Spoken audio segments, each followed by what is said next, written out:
یہ جو منافق ہوتا ہے نا، منافق، یہ سانپ بچھو سے زیادہ ڈینجر ہوتا ہے۔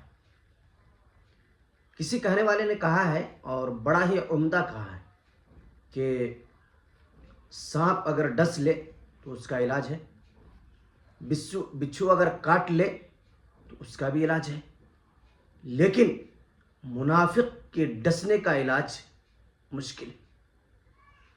منافق اس طریقے سے آپ کے پیچھے آپ کی برائی کرے گا، آپ کی جڑ کاٹے گا، آپ کو برباد کرے گا، آپ اس کا اندازہ بھی نہیں لگا سکتے۔ اسی لیے کہنے والوں نے کہا ہے کہ سانپ بچھو سے اتنا نہ بچو، بچنا ہے لیکن سانپ بچھو سے کہیں زیادہ اگر بچنے کی کوشش کرو، ہوشیار رہنے کی کوشش کرو، اور اپنے آپ کو محفوظ کرنے کی کوشش کرو تو منافق ہے۔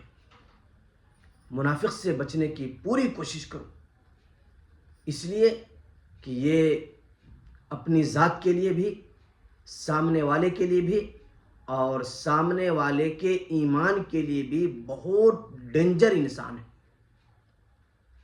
اور یہ کسی وقت بھی آپ کی ذات پر، آپ کے اخلاق پر، آپ کے ایمان پر، آپ کے اسلام پر ڈاکہ ڈال سکتا ہے۔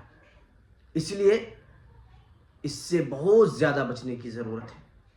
منافقوں سے اللہ کے رسول صلی اللہ علیہ وسلم سے سوال کیا گیا، پوچھا گیا کہ اللہ کے رسول صلی اللہ علیہ وسلم، منافق کی علامت نشانی کیا ہے؟ اللہ کے رسول علیہ السلام نے فرمایا کہ جس شخص کے اندر یہ 3 باتیں پائی جاتی ہوں، سمجھ لو کہ وہ منافق ہے۔ نمبر 1، جب وہ بات کرے تو جھوٹ بولے۔ نمبر 2، لڑائی جھگڑا اگر کسی سے ہو تو لڑائی جھگڑا میں گالی دے۔ اور نمبر 3، وعدہ کرے تو وعدہ خلافی کرے۔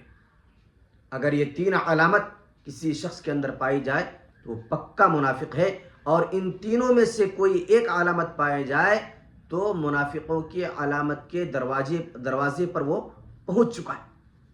اللہ تعالی ہم سب کی حفاظت فرمائے اور ایمان کے ساتھ خاتمہ نصیب فرمائے۔